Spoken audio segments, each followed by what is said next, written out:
am trying to pull out of the parking lot here. I did a delivery up here to some little town here in central Indiana. I dropped it off Monday morning. I tried to drop it off Sunday night because some of these bigger operations run 24 hours a day, which makes my job easier. I'm not a big truck, I'm a little teeny tiny van, so usually they're pretty accommodating to emptying out a smaller vehicle. And also, what I'm carrying is expedited, so they're a little more open-minded to the idea of doing just a single pallet or two at most that I can carry.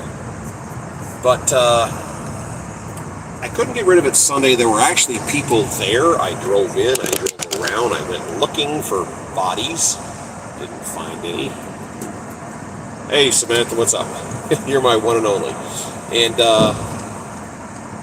so I drove into the plant. They had a gate and it said if there's no attendant at the gate, just drive in and go to door 27, not roll door, but actual door. And there was nobody there, so I drove in, went to 27, doors locked, couldn't get into the building. That sucked. So I couldn't drop Sunday. I tried to run across this traffic. That's ridiculous, dude. Seriously. So I ended up going and hiding down the street for a while. I don't know what these people are doing here. And what they're doing, I gotta get out of the street. Okay, I'm gonna share this with you, dude. Sorry. And all right, here's what I'm gonna do. I'm gonna pass all these people to get on the high. Watch this. Ha ha! Supercharger. Okay, I'm kidding, it's a turbocharger. Me, I'm doing good. I'm hot and miserable right now because I had to wait till the Monday morning to deliver my single pallet. Got the single pallet delivered, and then said, okay, I'm in a decent area. I shouldn't have any problems getting a load. Ha ha ha. What's that guy doing? Going through the intersection. That was weird, dude. You don't have to do that tonight. Yeah, I know. Me? Los Angeles? Oh, heck no.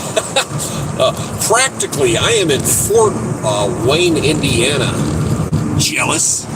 And I am repositioning over towards Chicago area for a pickup in the morning. So like I was saying, I got stuck all Monday waiting on a load. I'm number one on the list. I can't get anywhere. I don't get a call. I spend all Monday sitting around twiddling my thumbs. Nothing happens. Extremely frustrating. So I go, okay, I break out my air conditioner because it's hot and sticky here. Yeah, you shouldn't be. It's Indiana. So I break out my air conditioner for my truck, my van, I hook up the window unit, I do everything, and I sleep last night. I get up today, I get all prepared. Okay, here's going to be my big exciting drive, and nothing happened today. So it's okay. So here's 2 days. Oh, I'm in the outskirts. Where am I right now? The outskirts of Fort Worth. I am currently making a dash towards Plymouth, Indiana, which is about 75 miles away. Stop and get gas and reevaluate where I'm going in Chicago because you don't want to spend the night too far into Chicago. Yeah, not the safest place. You live in the U.S.? Cool, what part? I'm just north of Houston. Samantha, what part do you live in?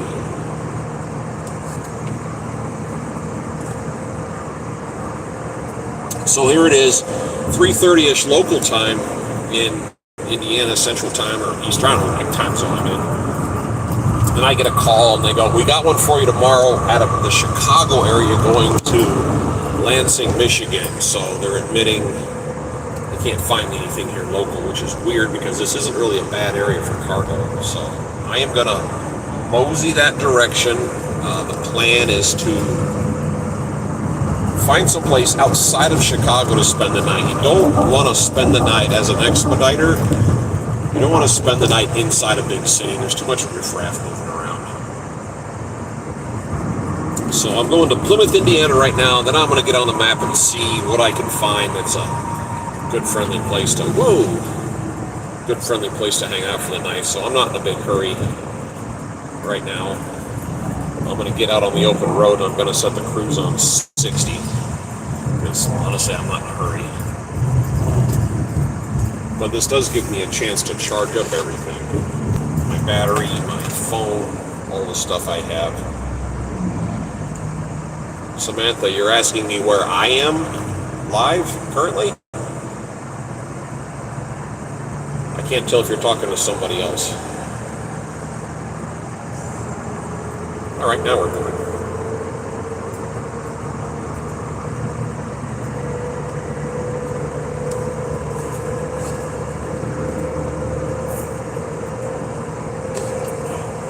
Yeah, we're way up here, kind of far north, and it still gets hot and sticky. I don't understand this. Why we are seesawing in traffic right now doesn't make a lot of sense. So I'm moving up here. When they pay to move you, it's a deadhead, but I get paid a little bit to drive up here. Well, you? Oh, me? No, I'm going. At this particular minute, I am in the outskirts of Fort Wayne, Indiana. I am currently heading to Plymouth, Indiana, which is a gas station there I'm going to hit, fuel up, and then I'm going to evaluate my situation because I have a pickup in, I can't remember the town. It's a suburb, but in the city of Chicago, and it's not the pickup's at 8, and I am not overly excited about the prospects of spending an evening inside Chicago. Now I have a generator I use to run air conditioning at night, and I have a cable to lock it up, but it's just, Chicago can be sketchy, and I don't know if I want to have a generator out there running. It's too hot and sticky not to use it. So my current drive is to Plymouth, Indiana, to the gas station, and I'm going to look at the map and try to figure out what I'm doing. Portland, Indiana, that's cool.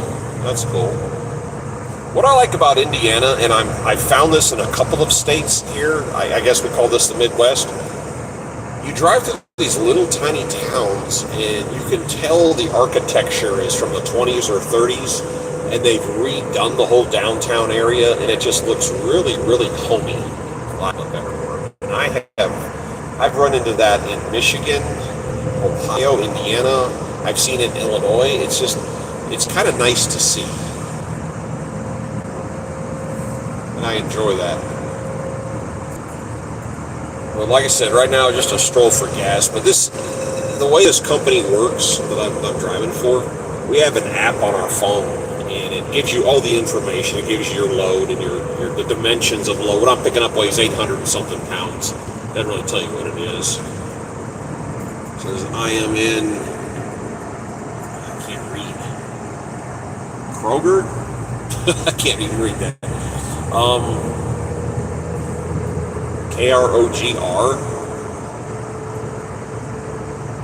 Oh, Indiana's a capital. Gotcha, capital of the Midwest. One thing about this area, the gas is a lot more expensive than what I'm used to paying. Illinois is like the worst, but Indiana's not a whole lot better. I'm used to paying $2.40-ish, $2.45 for fuel in Texas, and up here it's, before I get a discount, it's right at $3 a gallon. And some places higher, which is kind of high. I'm very fortunate this vehicle gets decent mileage.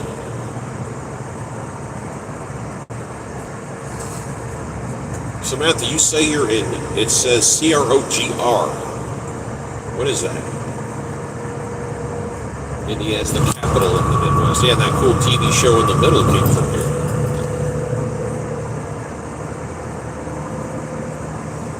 So right now is just a deadhead. If you sit in this company, I'm sorry, I was talking about the app, and it gives all your information. And when you're on an active load, they don't give you anything beyond your active load. But as soon as you close out and it's done, they put you on a map, and it shows where you are, and it puts a ring around you. And then it gives you all other company vehicles within 75 miles. Whoa! Whoa, here we go. Can't get around them, can't change lanes. Wow, this is a busy road.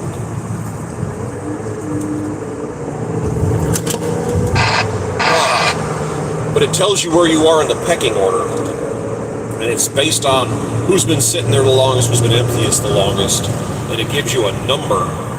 Like When I got over here, I was 1 of 1, which means I had no competition from our company to get a load. I'm like, all right, cool. And then a little while later, I was 2 of 2, so somehow I got knocked backwards in the pecking order, and I don't understand that. And then yesterday, I went back to 1 of 1. I've been 1 of 3 all day. And nobody got called, nobody got a load, nothing happened. And I think, as I explained it, how you get bumped around in the pecking order is somebody may have moved into the area that's been sitting empty longer, and sometimes when a van gets moved in front of you, it's because of the type or size of van. They have people that expedite that I don't really understand their mindset. The idea of this type of job is to be driving, and these guys get out here and they go, well, I only want to work, I'm just giving you an example, I only want to work in the states of Ohio, Pennsylvania, and I don't know, Kentucky. And they say that's the only states I want to drive in, which kind of pigeonholes you a little bit. And other people will say, oh, well, I don't want a load that's more than 200 miles, which again is not common. And people will do that. But the way I get bypassed is the van isn't big enough. Like they have a load that exceeds the capabilities of my vehicle, either payload or size. That is the advantage of having a bigger van, but 95% of the time you don't need a bigger van. And I may miss a load or two here and there, but I would rather not spend the money and have a giant, expensive to buy, expensive to insure, and a large box, because I've driven a big one.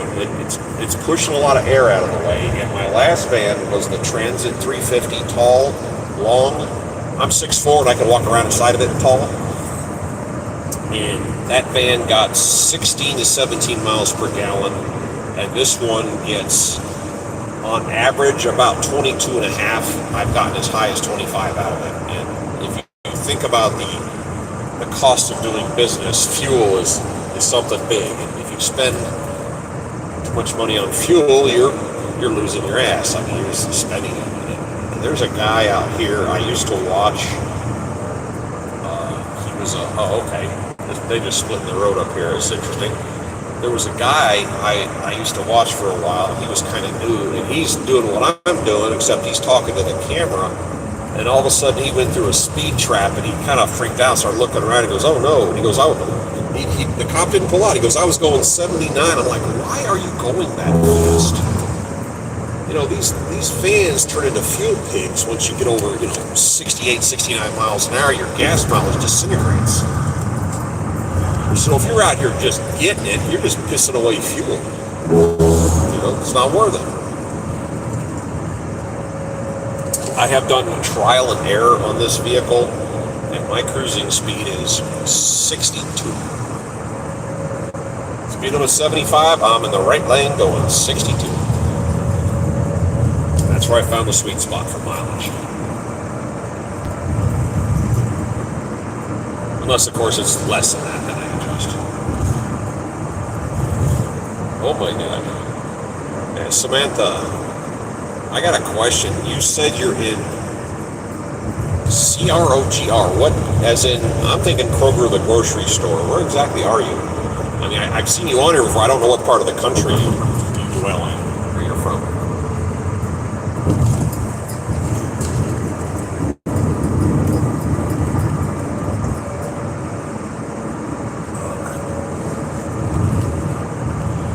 For the time of the day, in my current location, there is way too many people on the road out here.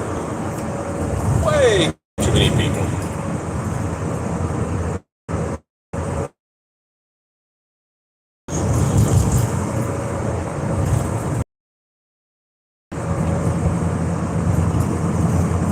Alright, there it is. Alright, here we go. I thought this was a straight. Okay, I'm going through. Going through the middle of Fort Wayne. I was on the southeast side. I I gotta move over here because I gotta clip 69 for a minute. All right, turbo van, do it. There we go.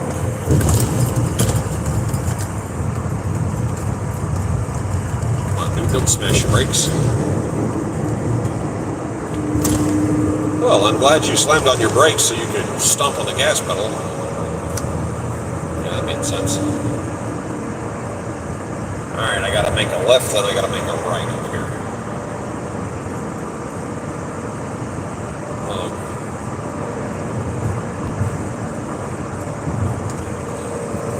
I have one of those rolling air conditioners. You might use in an office building that has a hot spot. You put the vent to the window. I've got one of those strapped to my passenger seat. And I run the vent to a little holder in the window and basically close the window on it, and I stuff a jacket into the other part to seal it. And I run a power cord through the middle of the van out the back to a little suitcase generator.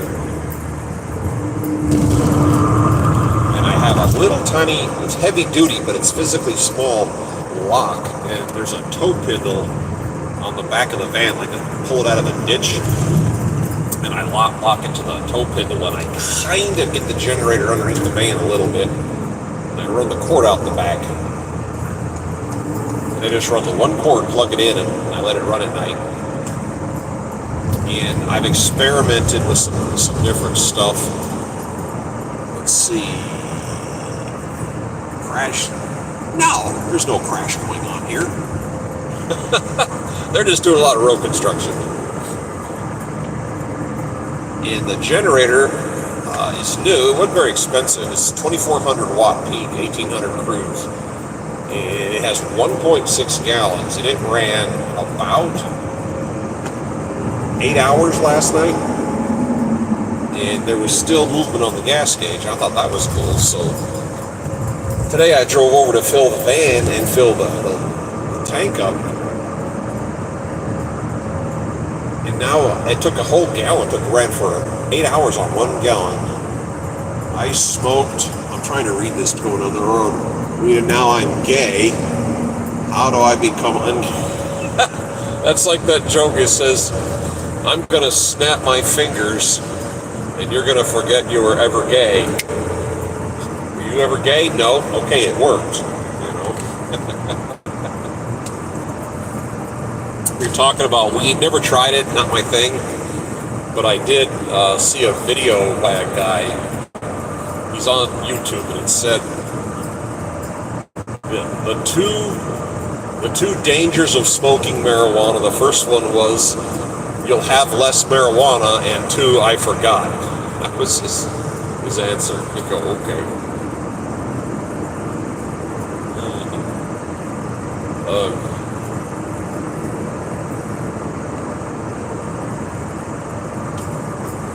Expediting, which is what this is like the poor man's truck driving, for lack of a better description. DOT. Oh, where am I headed? At this particular moment, I'm leaving the Fort Wayne, Indiana area, and I'm going to Plymouth, Indiana. It's only about a 75-mile hop, and I'm going to stop and get fuel, and I have a pickup tomorrow in a Chicago area and go into Lansing, Michigan. It's only a few-hour drive. What I'm going to have to reevaluate when I get up here is where am I going to spend the night, because I don't want to spend the night in Chicago. It's just, I don't like being in a city when I'm trying to sleep in this vehicle, especially having a generator outside the vehicle. It's not safe. Like I was saying, this is like poor man's trucking. As long as your vehicle grosses under 10,000 pounds, you don't have to have a CDL, which I actually have a CDL, but you don't need it for this job. I don't have to keep logbooks. I don't fall under DOT commercial vehicle laws, so I don't have truckers have like an 11-hour duty day, plus there's a half an hour break or some strange stuff. I never did it. But I don't fall under those rules. I can come out here and drive to my heart's content. Whoa. I guess that's not an exit. which gets in the way, and truckers have to fight that. And a lot of expediters used to drive trucks. They found out that this is just easier to do. Wow, there's a lot of traffic around here. And it's not even rush hour. Check something here. All right.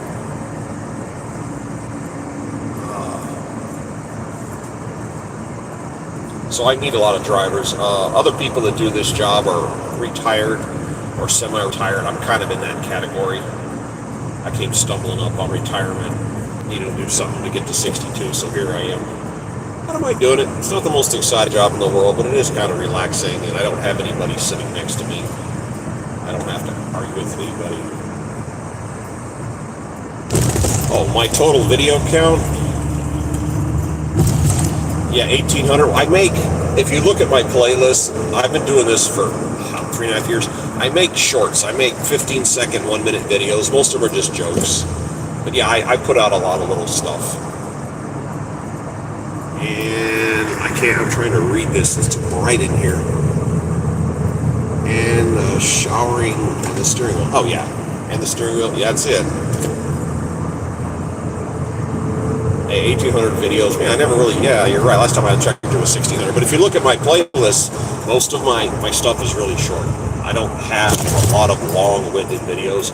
I'm starting to do this live stream stuff because I like to babble, and there's people that come on here.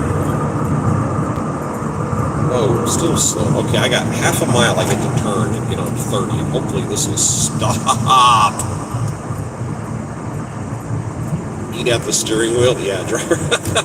Yeah, I have. It's eat at the steering wheel. I'm sorry, I'm having a hard time reading this in this light. Yeah, eat at the steering wheel. Yeah, I actually have enough time to stop and get out, but I go to Planet Fitness and I walk around. How your money a week cargo vans. How much money you make doing this? Yeah, they just I hope they how you make this. That is a moving target of how much money you make. I mean, it's all based on what's going where, and it can be you can get a really good load going someplace and then be stuck in an area you can't get out of, so you have to factor in things like that. There are basically 3 ways to get into this business, and there's what I call light, medium, and hard. If you go in light, you become a fleet driver, which means you're driving somebody else's van, not for a company, it's usually a person, and those people have a tendency to own 3 or 4 vans. And you're driving for somebody. The somebody owns the van, pays for the van, pays for the insurance on the van, and you drive it. Your expenses are your day-to-day expenses being out on the road. Plus, as the driver, you pay for your own fuel. That's why fuel costs are important. And then of the money that comes in, you split it. Again, this is an adjustable figure, 70-30. I've seen 35-65. It's just kind of in there. So you have to figure of the total cargo you're carrying, you catch, say, 70%, and you're paying for fuel. Okay, so that kind of a great, but that's the cheapest way to go into it because it doesn't cost you anything. The second way to go into it is to have your own van, new or used, outfit your van. You're responsible for everything, and you drive under somebody else's number. Somebody else's carrier number, which is what I'm doing. The company I work for, in my van, my expenses, my insurance, I keep 100% of the load money, but the company I work for not only do find me the loads, they also pay for my loaded insurance because you have to have 2 commercial policies on a van when you're doing commercial, which pisses me off. You have to pay for commercial insurance when you're empty and commercial insurance when you're loaded in. How's that for wonderful? So I pay $227 a month for empty commercial insurance, and the company I drive for pays the loaded, and it's probably more like $1,000 a month. So for their cut off the top of my load, they pay for the insurance and they find the loads. I taste people's food. You shouldn't. Thought on Bitcoin? I don't know jack squat about Bitcoin. I don't throw money at stuff I don't understand. The hard way to go into this business is to have your own van, pay for all your own insurances, and find your own loads, and operate under your own MC, motor carrier number, because it's a commercial operation. You can make money doing that if you know how to do it, and I don't know how to do it. These guys go, man, I got paid $2.37 a mile. Those are the guys that are bidding their own loads, but how do you do that going down the road? You know, it doesn't work very well. I've been to the dispatch office a couple of times, and I've been into a dispatcher's room, and it looks like a gamer's paradise. They have like 6 computer screens, and they have a whole bunch of vehicles listed on the map, and it says what vehicles where, how much weight you can carry, the dimensions of your cargo area, and any restrictions about where you will and won't go, or what you can and can't do, stuff like that. And they're clicking and bidding, and they know. You have to get around this guy. They know what you can and can't do, and you won't go. And then they bid it out, and they'll say, "We have you on reserve," which is code for they bid a load for you, and maybe you get it, maybe not. I'm trying to read this. How do they make money off you? They make money. My dispatcher, the company I drive for, they make money off the top. I'm just going to throw throw numbers out there. If the load paid $300, I get like $260 of it, or $250 or something like that. They take a small amount, and people say, how can they make money doing that? Because their expense is going click, dragging that across the screen and releasing it, click, there, they made their money. And this company has like 180 vehicles or something, so they only have to make a little bit.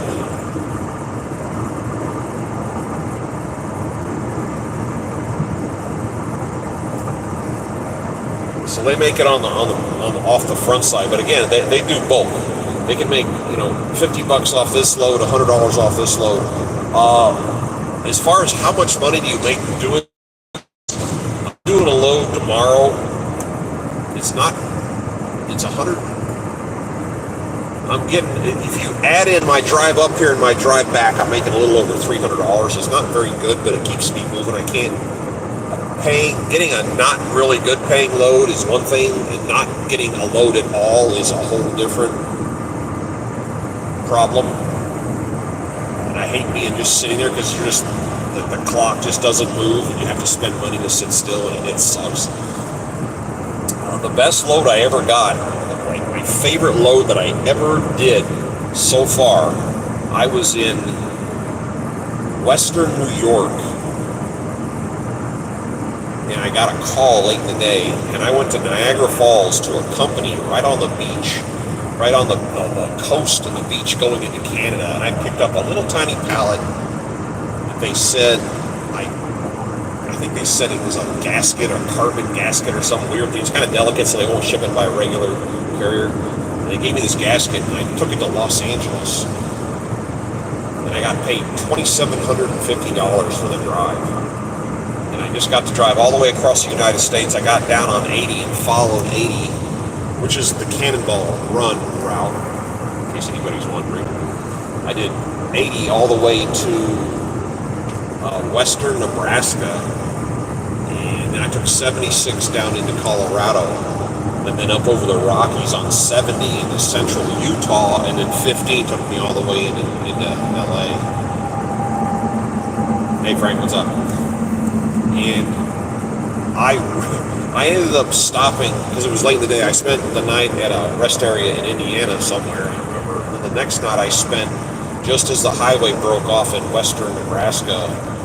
And because my brain was on the wrong time zone, I got up early and took off and the sun was just coming up behind me. And in Colorado, it's bone dry. There's no humidity, and the sun was behind me, and it was just thinking about getting light, and the sun was bouncing off the mountains and bouncing off the high clouds. And the ground was like that golden wheat color, and it was absolutely gorgeous out. And I was the only vehicle on the road coming into eastern Colorado. It was just a wonderful, calm feeling driving through there. I really enjoyed that. And that was Saturday, so I got to go up over the mountains. There was no traffic, nobody around. It was just, God, it was wonderful. Yeah, that was my favorite run. If they would send me back and forth to LA, I would do that every week. I would make that my normal run, but it doesn't happen like that. Yeah, that was fun. Sometimes I just get a series of short loads. What kind of van do you have? This is a Ford Transit 250. When I first did Expediting back when COVID started, I had a 350, the tall extended. This is a 250, and it has the high ceiling, not the super high ceiling, but I have to bend over a teeny bit, but I'm kind of tall, and it's the long wheelbase. And the reason I did this is it's a used van, and it hasn't given me a nickel's worth of problems, but this van costs less than half of what I spent on my first van. And I was thinking from my personal experience of, yes, occasionally you'll get a really big thing to carry in here, but it's so rare it isn't worth the expense. It's not worth an extra $20,000, $25,000 for something you may have occasionally. So, and the gas mileage difference, having this roof being shorter, the van being smaller, it's cheaper to operate. And I was thinking of that when I did it. Also, you do oil changes. Good God Almighty, you got to do a lot of oil changes. I mean, every 4 or 5 weeks, you're doing a 10,000-mile oil change. These are synthetic, and they ain't cheap. Last time I did this, I was going into oil change, but I had to find an oil change place the van fit in. That's how tall it is. You just, local quick car or Jiffy Lube or whatever, you physically can't even fit through the door to get it done. So that was a challenge. But now, because I'm doing this on my own, I actually have a little toolkit, and I do my own oil changes. And I found this runs on a 520 full synthetic, and I like castor oil. And if you go into an auto parts store, at least in Texas, a 5-quart jug of good synthetic stuff runs about $36, $37, and I found the exact same thing on Amazon delivered for like $21.50, which is ridiculous. So I keep those on order. I have a little stockpile of those, and I get the filters, again, anything but Fram. I get the filters for right at $10. So I have a pile of filters in their little boxes under my passenger seat, and I have one of the big jugs in here. And what I do is, when it's time to change oil, is I find a location where I can get the passenger front tire up off the ground just a little bit, because there's not a lot of space under there. And I was in a parking lot and found a little mound of asphalt, and actually drove it up on the mound of asphalt on one tire. You can already change your own oil. And you can when you drain the oil into the pan, pull the filter, put the filter up, put the plug back in, and then dump the jug oil back into the vehicle, and it takes a breath over 5 quarts, and I have a little partial quart in here. And then you pour all that oil back into the jug, and you can turn it in at any auto parts store. They accept oil. So for a breath over $30, I can do a synthetic oil change myself. And that's just, because you go to a place to get it done, it's like $110 or something. Yeah, pass.